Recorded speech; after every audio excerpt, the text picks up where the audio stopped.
Sunday fun day, right, guys? I mean, football is back. It really is back. We just saw the Hall of Fame game.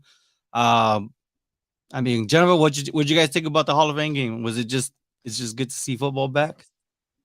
Yeah, it was very good to see some football. But even though we didn't know the whole depth chart or the whole rosters yet or whatnot, it was very fun and cool to see football back, man. NFL football back. We've had a couple other leagues going on, but NFL and football is king, man, and I love that. Saw a little bit of excitement. Zach Wilson made a couple nice passes, but like I told Jerry earlier in the week, I seen a lot of people that was happy and surprised. I mean, he's a top five pick. He should be making those. We're making a big deal. Oh, Zach Wilson did this. I mean, that's what he should be doing against backups and whatnot. Um, the first round pick for the Jets, I can't. What is this? Out of I can't think of his name right. At the end, Will Will McDonald. Will McDonald. McDonald. He Yeah. stood. He stood out to me. I think he can be a good player for them. Probably like in a rotational role. I see him more as a pass rusher. I like what I seen from him. Um, Jets got some guys. I like what I seen from the Browns. Cedric Tillman. I like him coming out the draft, man. Made a couple of nice grabs and whatnot. I don't know about this mess coming out. That I think they said Randy Moss said that was one of them. Is like the best receiver out. I don't know about all that, but I do like what I've seen from him. Whatnot. He's a big body, good receiver. I think they need that in Cleveland, along with Donovan Peoples-Jones, Elijah Moore, cool. But I like what I've seen from the rookies from both sides, and let's see how it progresses toward the season. Definitely. Well, anything on Zach Wilson, your guy, your quarterback? Yeah, I agree. I think people like us understand, at least fans like us understand how important preseason really is. May not be that important to the starters, but it's very important when it comes to filling out the rest of your roster and also getting a gauge on how far a player has really come as far as putting in the work during the off season. So never have we seen a Hall of Fame game have that much that much importance on it as it did for Zach Wilson. It felt like the whole world was looking at Zach Wilson to see how far he's came. It's only the Hall of Fame game, but Zach Wilson has always had the talent. I think people have to take into account how quickly things were thrust upon him at BYU. He had that injury prior to his final year at BYU. Didn't do much. The talent was there. He displayed how talented he really was that final year at BYU, but there was still some hiccups and some blemishes in his game. So considering the fact that he was thrown right in there as the number 2 overall pick, right behind Trevor Lawrence, people don't understand that's just the way it is. It may not be fair to him and his development, but he was thrown right in there behind a bad offensive line and an offense that was still kind of trying to figure out what the identity was going to be. Will McDonald's different though. Like Will McDonald was probably one of the best pure pass rushers in this class. He was just undersized and he played out of position at Iowa State. Considering he was only like 6'3", 240, 245, they had him playing a lot of three technique, shading him inside, doing a lot of real strange things with him. But as we all understand, college football schemes tend to do that. They don't always put their NFL talent in the best positions to display how talented they really are. But not surprised by Will McDonald at all. He's a very, very talented player for the Jets. Most definitely. And if anything, that defense looked like they were on the same page. But Browns did take that win, right? Gentlemen, a lot has happened since then. Let's get caught up with the around the NFL news, right? Tim Patrick, it is confirmed he tore his Achilles. Zach Moss, broken arm. Panthers recently re-signed Deion Jones, formerly of the Atlanta Falcons. Rojo, right? Ronald Jones, the Cowboys running back, has been suspended for 2 games. Cooper Cup, oof, man, some injuries there. I think he's listed as day to day. And then Alvin Kamara suspended 3 games, gentlemen. And then, of course, Yannick Ngakoue recently signed with the Bears. I mean, that's why NFL is king, right? I mean, there's always something going on. But we got football coming back, and it's coming back this fast. What's the lineup looking like this Thursday, Kendall? This Thursday, we got two games on NFL Network. My New England Patriots get the first game at home against the Houston Texans. I haven't heard yet about CJ Stroud, if he's going to play, excuse me, how long he's going to play. I do know Bryce Young's going to play. He's the first overall pick for the Panthers. He's going to play a little bit, but yeah, we don't know how long Stroud's going to play or any of the Texan rookies. Second game that night will be Minnesota at Seattle. So Jordan Addison for the Vikings, JSN for Seattle. A couple. I don't know if they'll play the preseason. And these teams want to be cautious, but 2 games to look forward to on Thursday night, and then of course you got the weekend slate of games. Whew. It feels good, man. Football is definitely back, man. But let's talk about some of these players that we've been seeing making some flashy plays. You know, especially these rookies, right? We got a slew of rookies, but like Walt, like the way you said, I think that this is why it's important, right? I think when we look around, we've seen some injuries. Obviously Miami Dolphins, they lost pretty much Jalen Ramsey, their big acquisition in the offseason for the year. It feels like, right, Kendall? Yeah. So then you have, they have they selected Cam Smith, Well, he's going to December. So, but they're saying he might come back by the end of the year. But those for being a cornerback or wide receiver, that's you not changing good. the direction a lot. Yeah, you can't. Then I heard he's already off of crutches. He's out there coaching and stuff like. You can't rush that. He play a tough position. Jalen Ramsey is 30 years old, I believe, or about to be 30, something like that. 29, 30, whatever he is. But that's a corner wide receiver. You cannot rush it. In any other position, I can see it, but you change the direction a lot like that. That's tough for a tournament. Thankfully his ACL still intact, but I don't see. I do see him come back this year later on in the year, but I think they don't need to rush it. Yeah. Well, yeah. I think this just displays the importance of you need talent at corner, depth at corner. The Detroit Lions, despite the fact that they went out and they spent money on Cam Sutton, they spent money on Emmanuel Mosley, they spent money on Chauncey Gardner. Chauncey Gardner came post NFL draft, but we went out and we signed 2 corners in free agency, and we were still rumored to probably take Devin Witherspoon at 6 prior to Seattle taking him in the top 5. So you can never have too many quality corners. Corners get hurt. Very true. That's the key thing about it. Running backs get hurt, cornerbacks get hurt, and it seems like offensive linemen also get hurt. So you got to have quality offensive linemen. You can never have too much depth. That's what I really believe about it. And then you guys traded Jeff Okudah, your former. He got hurt. And that's what I was about to say. He got hurt, but they say it's not that bad. He should be ready for week 1. So that's good. I mean, okay, Kent. I got 3 names for you guys. Kent, because I mean these names, they have an opportunity to seize their moment, especially in the preseason. That's all you need. That's all you need. All you need is opportunity. Yeah, Cam Smith, with the Dolphins. Marvin Mims, wide receiver with the Broncos, and then right now there's a Jets wide receiver who's making a ton of noise. I don't know if it's real or not, but Jason Brownlee. I mean, can these gentlemen, aside from those, is there anybody else out there that can really use this opportunity to get these preseason games and get on an active roster, maybe even get a starting, be running with their first team? I'm gonna throw one out, and I love them coming out of the draft. TCU, the Horned Frogs running back Kendre Miller. He's been making some noise at Saints camp. Jerry, I've been on the Saints all off season. Kendre Miller, keep an eye on that name. He's gonna get a lot of opportunities with Jamal Williams been there, former Detroit Lions, and with Alvin Kamara being out with suspension. But Kendre Miller, I heard he's been like balling at Saints camp. But that's my guy, and I think Marvin Mims from Denver, with the injuries there, the uncertainty with Jerry Jeudy, Cortland Sutton, another prime opportunity for him to make some noise there in Denver. Yep. I'm going to stay with TCU with one guy, and that's going to be the guard, Steve Avila. He's a rookie with the Rams. We consider how bad that Rams offensive line has been the past couple years. He's got nothing but opportunity. He was a highly regarded prospect coming out. I think he's like 4th right now, 3rd or 4th right now on the depth chart as far as right guard, but he's got a ton of opportunity. Also, Zach Charbonnet. I think Zach Charbonnet with Seattle.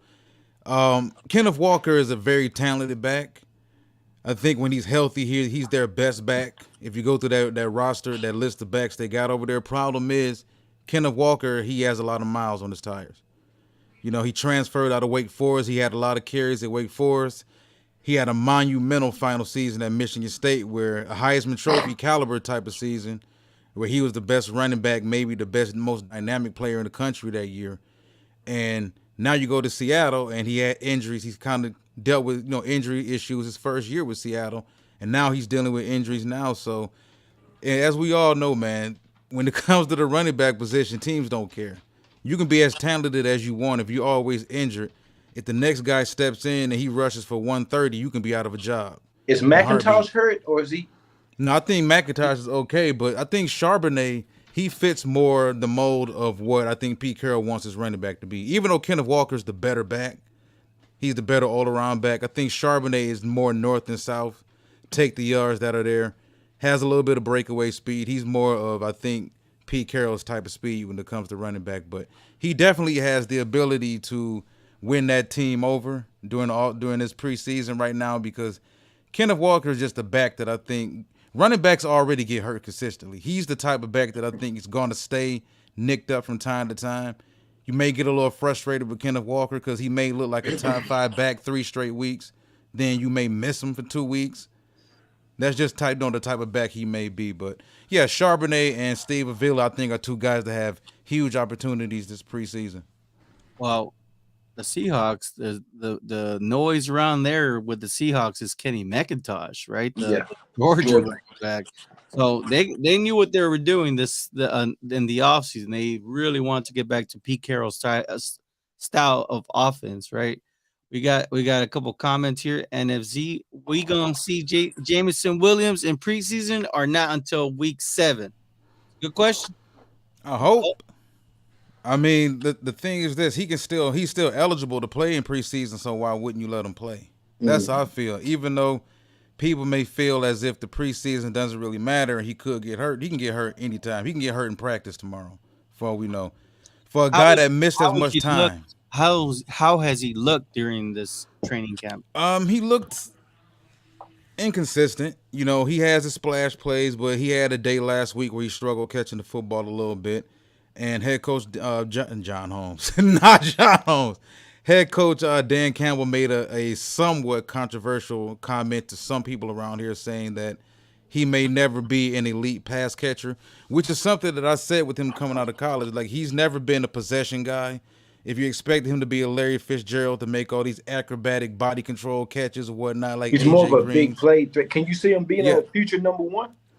I don't think it really matters. I think he's more in that Tyreek Hill type of mode where he's not going to be necessarily categorized as a number 1 guy, but he's more of a difference maker. He's an X factor type of player. You know, I think a lot of times people get caught up in who's the X. X don't really matter. You know, whoever, you can be the number 1 receiver on a team and the tight end still leads the team in targets. Or the slot still leads the team in targets. More than likely, St. Brown is going to lead us in targets regardless anyway. Or one of our tight ends. But, yeah, I mean, he's never going to be, at least I don't believe it, and I didn't believe it when he came out of Alabama, just looking at the way he was used at Alabama. And there's something I think a lot of fans in Detroit and outside of Detroit need to take into account with him as well. He was sort of a one-year wonder because, you know, if you look at where he came from, he couldn't really crack, and that's not to his detriment. He couldn't crack that receiver room at Ohio State that year. And if you look at him for what he was with Olave and Marvin Harrison Jr., Fleming, who else? They had a lot of guys, Jackson Smith and Jigba, Emekba, Ogba. Like, they had a lot of guys over there. That's why he transferred to Alabama, bust onto the scene and had that year, and then, you know, got hurt in the national championship game and then, you know, struggled to really get on the field after that. So he's a guy that I think this team has to take it very slowly with because he's still growing into the position. But, yeah, I think he's a difference maker. He may never be a 120 catch guy. Mm-hmm. We may not need him to be that. He can be. To me, he's more of a 78 to 85 catch guy, maybe 1,600 yards, 14 plus touchdowns. He was a yak machine at Bama. He's an X factor. To me, that's really what he is. I think more importantly, just got to find a way to, for one, he's been in the league 2 years, keep him on the field mentally and physically. Yeah, that's number 1. Just make sure he's staying healthy mentally and physically. And then number 2, producing, executing while he's on the field. He's been having problems at camp, dropping the balls and stuff like that. So you got to keep him on the field mentally and physically first, and the rest will come from there. He was what round did y'all? First rounder, right? Yep. So I'm like, you drafted him with the hopes to becoming that guy, number 1. I don't think you drafted him in the first round just, we need a big play here or there. You know, I don't think You know what No, I we mean? we wanted a difference maker, but I think people overdo the importance of who starts and who's an X, and because we hear those types of terms so much. It's more about the scheme and how he fits into your scheme. You know, if you're asking, is he going to be the Larry Fitzgerald, the Calvin Johnson, the X factor, the number one X guy who does everything? No, that's probably not him. But who really cares if he's the X, if he's still going out there getting you 14, 15 touchdowns? Like, we have so much talent right now across the board as far as the skill positions. I don't think he's gonna be that. I think St. Brown's catches could also take a decrease this season too, because we're gonna be more of a run first team. They plan on using Jahmyr Gibbs a whole lot more out of the backfield. David Montgomery's gonna be used a lot. We got 3 tight ends that we plan on having a major role in the offense. And of course, like I said, St. Brown, Khalif Raymond. Once Jameson comes back, he has to fit in, honestly, where he can get in with that team. Marvin Mims, he's looked good so far. Hopefully we can Denzel strike. Mims. Yeah, Marvin. Denzel. Wrong Mims. Yeah, but with Denzel Mims also. So yeah, I mean he was drafted to give us some juice. That was the first thing that Brad Holmes said when he took over, that this team was slow and that we needed some juice on offense and defense. And I think that's really what they got him for. You can make the argument that Garrett Wilson coming out was a better receiver. Yeah. You can make the argument that, well, not necessarily Drake London. Drake London was bigger. He's more of a possession guy. But Chris Olave, you can make the argument those guys were better all around. But Jameson was just a way bigger difference maker. And you saw it in Alabama and the amount of damage he was able to do in the SEC. So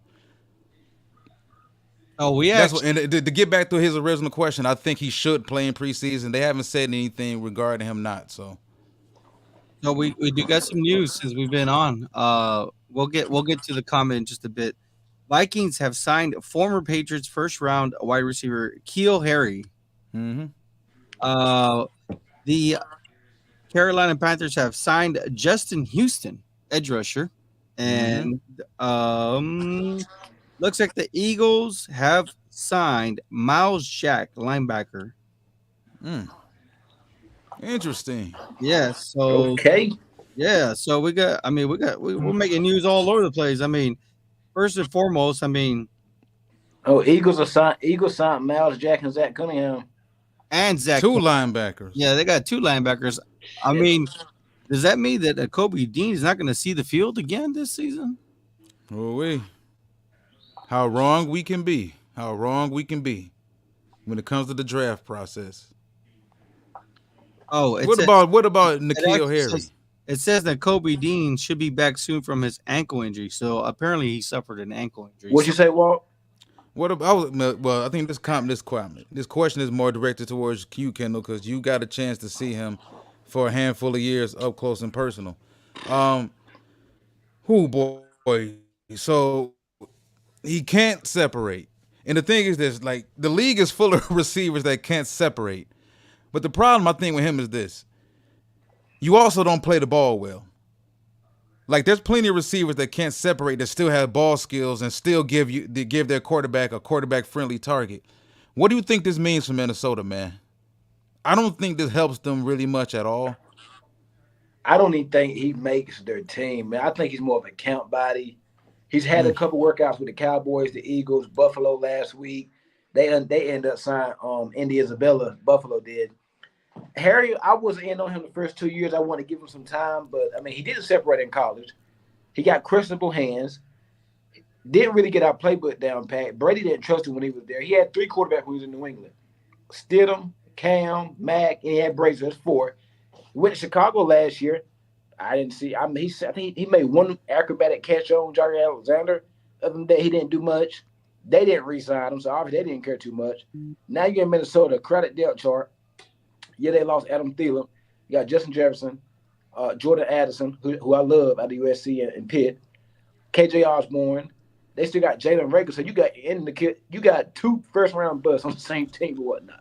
So Minnesota full of another team full of first rounds or whatnot. But I think he's a count by at this point. I mean, I thought his last year with us, I thought we should have moved him to like a blocking tight end. He got the size of a tight end. And I think if we used him like as a tight end, kind of like we did with Lil Jordan Humphrey a little bit last year, I think he would have been good with us or whatnot. But I think he's it for N'Keal Harry, man. So I don't think it's nothing there. You get a splash here and there, but it's nothing consistent, man. I just think he's done for him. He'll latch on with some team, maybe be another league or something, because he got the physical tools to make some plays here and there. But I just think as a big contract with the NFL team, that he won't get that. No, it's done. He's done. Well, I'll tell you this: we're gonna see some great football up ahead. Preseason, like I said, it's gonna be there. NFC says Mims or Hyatt. Denver traded up for Mims, but Hyatt has less competition. Good question. Yeah. I mean, speaking with Steven Sanchez a few days ago. He said he's been pretty good in camp so far. We heard about his speed that he got up recorded. He got up to 24 miles per hour in camp. He's a guy that I wasn't as down on as a lot of people going through the draft process. They looked at that Tennessee offense and they said, well, you know what? He was schemed open all the time. That's not always the case. I mean, if you look at that Alabama game, for example, where he shredded Alabama for all those touchdowns and all those yards, the thing is this: if you're even, you're done with him. So the safety still has the opportunity to take on the responsibility of stopping him. He was just outrunning everybody. That was the key thing. And if Josh Heupel believes in utilizing every blade of grass when it comes to putting together this offense. So he's the difference maker that they need. He's another guy that may not be a number one go-to guy. The same way I mentioned with Jameson Williams, I view a number one X receiver as a guy that you can go to on first, second, third, or fourth down. He's not only a big-time playmaker, but he's also a security blanket, for a guy. And that doesn't always have to be the receiver. You look at Travis Kelce with Kansas City. Even when Tyreek Hill was there, I always felt that Travis Kelce was Patrick Mahomes' security blanket. Anyway, Tyreek Hill was the big play guy, the game changer, the difference maker, but we all knew who his number one target was, his favorite guy was. So Lots to go by, lots to see, right? So we'll see. I mean, this is where Hyatt and Mims, right, need to use this preseason. So, gentlemen, I mean, is there anything else? I mean, we got, when is it? Thursday, right? Yeah, I'm ready for these preseason games. I don't think the starters for most teams are going to play, but keep an eye on these teams because our team will be broadcast on the NFL Network. Kayshon Boutte and Demario Douglas. For all the slack that the Patriots get on not drafting wide receivers, this draft class for the Patriots have been, I think it's probably the best ever. I'm hearing a lot of good stuff out of camp. And then we can't hit early on wide receivers, but we drafted 2 wide receivers in the 6th round, and they are standing out. Tyquan Thornton stock going down. Kayshon Boutte and Demario Douglas, even Malik Cunningham, we turned him into a wide receiver. He's making plays that count. Yeah. So can't wait to see these two young guys at week 1. We're in the preseason. Preseason week 1, man. I want to see them get a lot of time and see them make some plays, man. Kayshon Boutte and Demario Douglas out of Liberty. What about you? Well, nah, man, I ain't got much else to say. I'm just listen. Preseason starts, at least for the Detroit Lions. Preseason starts next Friday night, 7 p.m. against the New York Giants. So we'll be getting a look at those guys. I'll be down there. Got to always go to the first preseason game. I'm planning on going. Oh, you be in the game, Walt? Yeah. I'm planning on going to the Jacksonville game a week later too, because it's gonna be 1 o'clock in the afternoon on Saturday. Got some good seats. I'm waiting to purchase them. I'm still waiting to purchase them because there's so many left. They got tickets starting at $12. Wow. Oh yeah. Yeah. I might go down to Washington for Washington and the Bengals for the last week of the preseason. I'm actually going to Commanders camp in a couple of weeks. Cool. And we did hear the Detroit Lions have sold more season tickets this year than any other season.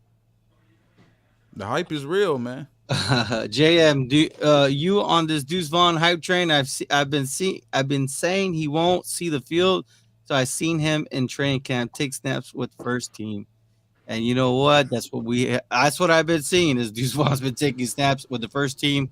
In fact, there's a prime example of him blocking Dante Fowler, and Dante Fowler is 6'3", and you're talking I about seen that. Deuce Vaughn's Oh 5'6", man, and he get Fowler out of there, man.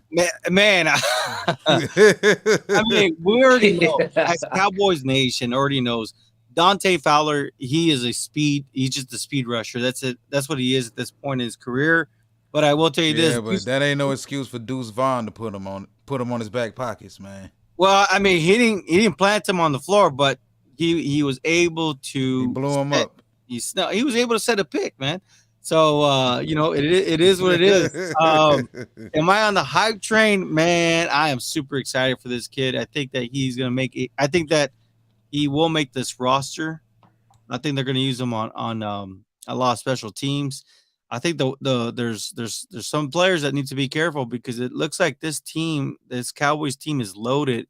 And man, just to get from 90 to 53 is gonna be crazy. And I don't think Deuce Vaughn is gonna be one of them guys that they let. They try to sneak into the practice squad, if you know what I'm saying. Jay Fondell, what's up, fellas? What's going on? Happy Sunday to you too, man. Thank you for joining in. Have you guys been able to see Deuce Vaughn? I've seen a little bit of him. And I like what I see. Very undersized. Looks like I think he's smaller than Darren Sproles, it looks like. But he's small, man. But hey, that ain't height, weight, that ain't nothing but a number. You can play between them 20, that's all that matters. So, and I've heard that some of the smaller guys are the harder ones to tackle. Yeah, well, it's hard. I'm all with it, man. I think y'all should keep him. There's a place for him. He's a weapon. I think a lot of times people get caught up in what position the guy plays, and he's not a running back. He's not a receiver. If he can affect you on 3rd and short or 3rd and long, or if he can affect you in the touchdown category, why not? Like, we got a guy, Muhammad Ibrahim, the undersized running back from University of Minnesota. A lot of people don't think he's going to make the team, but he's an undersized, powerful back that gets a lot of yards after contact. So you find a way to keep guys that can affect your team, especially offensively. I think, a lot of teams have, since we went away from the prototypical 6'4", number one receiver type of guy, a lot of teams got these 6-foot guys, 5'11", 6'1", route running guys. Got running backs who can not only run the ball out of the backfield, but also catch the ball out of the backfield, lined up in the slot, i.e. Jahmyr Gibbs from Alabama, Bijan Robinson from Texas. You look at how the Atlanta Falcons have displayed how they're utilizing him. Versatility is the name of the game, man. And even if Dallas doesn't have a specific position for him, they should still keep him because I think he can really affect y'all offensively and be a difference maker if you utilize him right. Jay Fonda wants to say Darren Sproles made a career out of being as big as an Oompa Loompa. So, I mean, look. Think about how talented that Chargers team was, though, that he was on. Like, it was a lot of talent on that Chargers team, man. And it never went anywhere. And he was. Well, they didn't. I mean, boy, that was a talented team. I mean, a good decade, bro. Talented, man. Let me see. I mean, well, how tall was?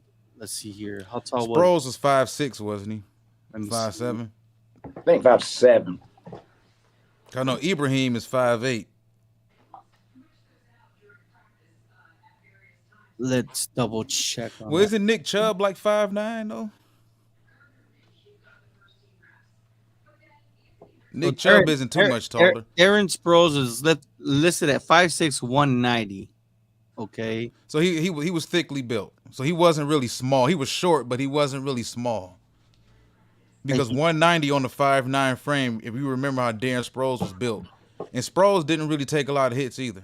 And he was with the Eagles at the end, too. Yeah. Yep, he made plays for the Eagles. Deuce is 5'5", 100, and he's listed at 180. Ooh, boy. So is there talk that y'all might cut him or something? No, well, it's just that right now there's going to be some tough decisions to make because this is a very stacked Cowboys team on offense and on defense. Well, how much do you guys pull? Like, how often do you get your guards and your tackles out there to pull? Because if you can get him in space, I don't know if pulling is really part of the Dallas offensive line's philosophy or whatnot. Tyron Smith, I don't know if he's athletic enough, if he's got enough youth to really consistently get out there and pull as much. You ain't going to be able to see Deuce behind the damn block. Well, Deuce, where you at, Deuce? Yeah. And that's the thing with players like of his stature is that I mean they get lost in the in that little that little pile, especially with the offensive line. Look, Jay Fun says that Chargers team was that. You think y'all gonna bring back Zeke, man? Oh No, man, I don't think. Dalvin Cook.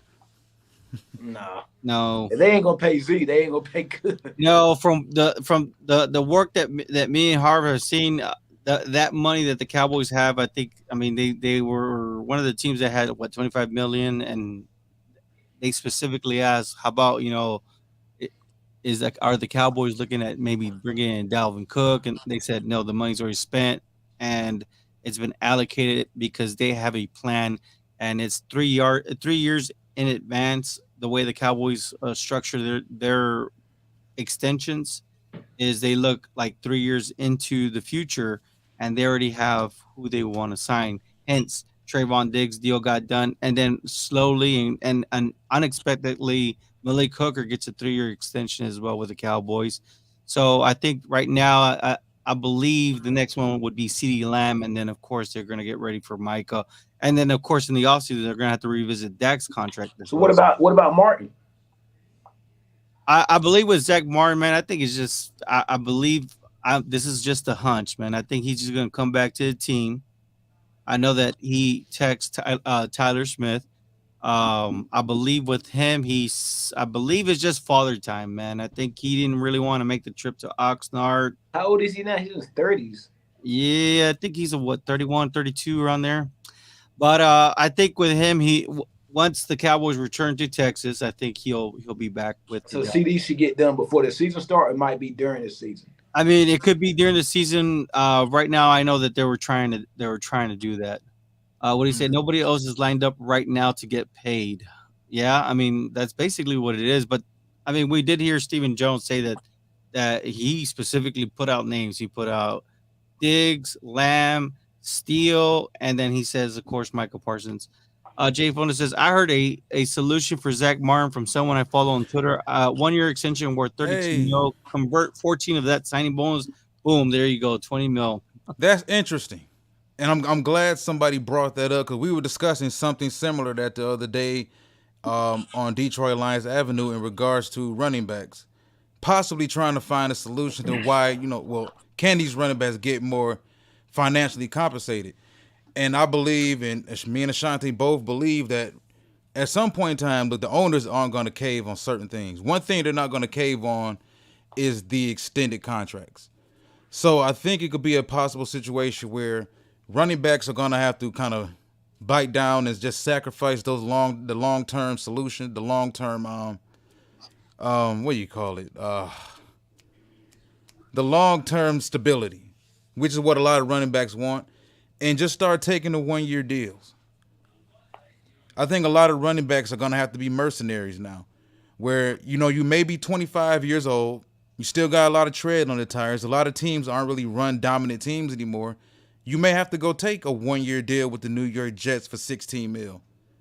13, 14 of it get fully guaranteed. And then at the end of the season with the Jets can decide whether or not they want to keep you or not. If they decide to not keep you, hell, pack up, you go play for somebody else.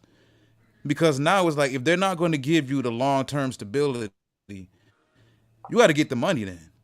Like, you're not going to get both. The owners aren't going to cave on both. So you may just have to be a 1-year mercenary and just get paid that 1 year. Bet on yourself. If you don't get hurt, you collect that 17 mil, 18 mil or whatever, or 20. I mean, I'm just saying because I do believe running backs deserve to get paid, even though most teams have gone by running back by committee now. It is unfair for running backs to come into the league, get ran into the ground their first 3 years, and then hear, I'm not going to really pay you. Well, get rid of me. Well, no, I'm not going to let you go. Well, what are we going to do? Well, we're going to franchise you and hold you hostage for a year. Well, that sucks. Well, what are you going to do about it? Like, I mean, it's really not fair to the running backs at all, so. Hey, someone had another solution. Maybe the running back should come into the league based off of 1 year and just only take 1-year deals from day one. Well, could you imagine if Bijan Robinson or Jahmyr Gibbs only had a 1-year deal this year? It would be if they had a great season, they'd be in high demand the following year. Yeah, Somebody's gonna pay them. yeah.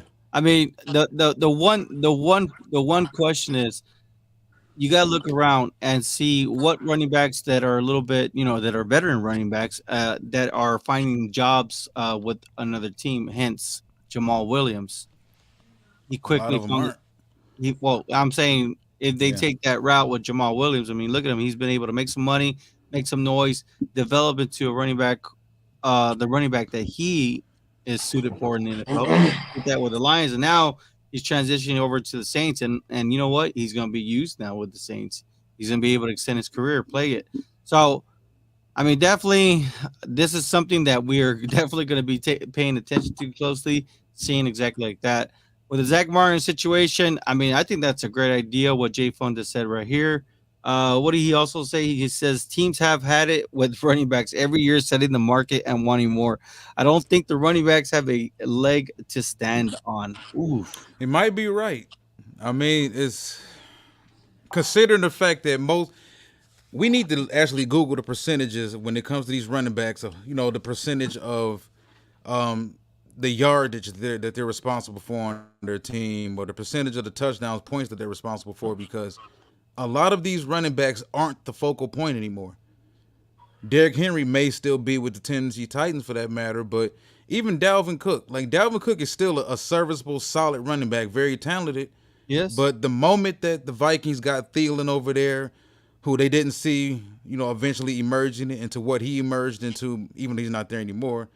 But Justin Jefferson, they didn't know Justin Jefferson was going to evolve into what he evolved into. They became a pass first team, so therefore Dalvin became kind of like expendable.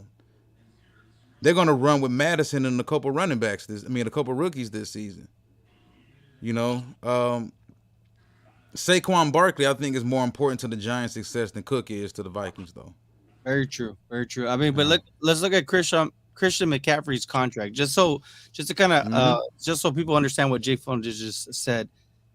Christian McCaffrey signed a 4-year, $64 million contract with the Carolina Panthers. That included But 20. that was Carolina's dumbass fault, though.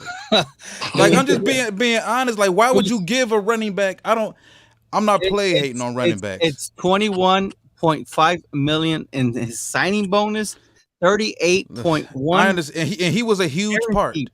And he's averaging $16 million a season. That's why And he was a huge part of that Panthers offense. But can you see yourself logically giving a running back that type of money? and look what he's saying. Perfect example. Carolina with CMC gave him all the money, and he was injury prone. This is after he got his money. Then went to him and asked him to take less to help improve the team around. He said, "No, I want out." And now he's with the 49ers. 49ers are able to do these kind of deals because they still have yet to pay a quarterback a big time contract, right? We're talking That's smart, and that makes perfect sense. When you're a team that doesn't have a damn quarterback, you can invest money in all these ancillary parts. I mean, you have to overspend on all the ancillary parts around the quarterback because you don't have a quarterback. Whether it be Brock Purdy or Sam Darnold or Brandon Allen or Trey Lance. One of them, or Steve Bono. When it's time, they're gonna have to pay the 52 mil. You know what I mean? What do you say? But I agree with Detroit. Carolina was done for paying him that much. It's Walter. So he's agreeing with you. I mean, they paid him way too much. But yes, if you looked at that, I mean, the next route would be Saquon. I'm pretty sure Saquon wanted to hit that $17 million annual salary mark, and at 17, you're damn near at 20 already, and you're pretty much at the same level as a wide receiver now, cornerback. I mean, you have to ask yourself, how important is that position? Because if you're building a team from the ground up, quarterback is number one. After quarterback, you want to protect them. So you're thinking center, guard, tackles. After that, you're thinking weapon. You're thinking tight end or receiver. Then after that, you're thinking about stopping the opposing quarterback. So you're thinking edge rusher. Now you may be thinking corner. Like you may be thinking everything except running back. Unless you got some mutant running back. Like if there's an Adrian Peterson out there, 6'2", 225 pounds, 4.38 speed, Adrian Peterson and Calvin Johnson were kind of like in the same category when they came out. Like they were like deemed as the number one can't miss prospects, physical difference makers at their position. I, Unless you got a guy like AP or a Calvin Johnson, like is it really worth investing that much money or that high of a pick in a running back? I just don't view them that important because if my offensive line is in place, which is most important over running back, that means my quarterback is going to be better, whether he's elite or not. And whoever I put behind him at running back is going to be better because my offensive line is that damn good. So Fonda might be right. Like running backs may not have a leg to stand on anymore, man, because they're just not deemed as important anymore. and look, NFZ says Saquon trip in 100. Start in the trenches. Yeah. Yeah, start with Offensive line. I think a lot of people look at the 49ers and how they're able to. I mean, before they got Christian McCaffrey, I mean, how were they able to get fifth round running back and make him 1,000+ yard rusher? And I think that's where this whole situation just started happening. But thing is that Kyle Shanahan, obviously his play calling scheme, it works. He knows how to do it. I'm pretty sure he doesn't share his scheme to a lot of coaches, so it's kind of hard to duplicate what you don't know. Jay Funnel says at some point it's got to stop because it's getting out of control. I understand that the new TV and owners are flush now, but dang, how much money do you need when in reality most players' agents are playing because they love the game? Well said. I mean, that was definitely a lot.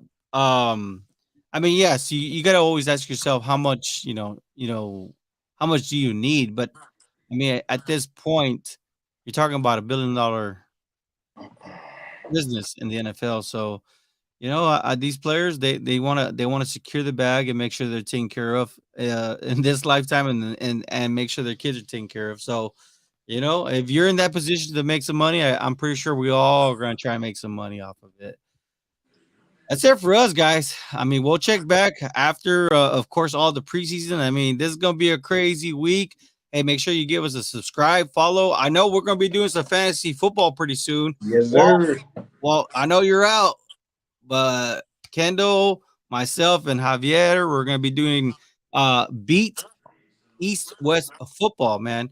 The link should be below, but of course, make sure you subscribe and give us a like, man. But definitely, if you're looking at it, I believe it's going to be $50 to sign up.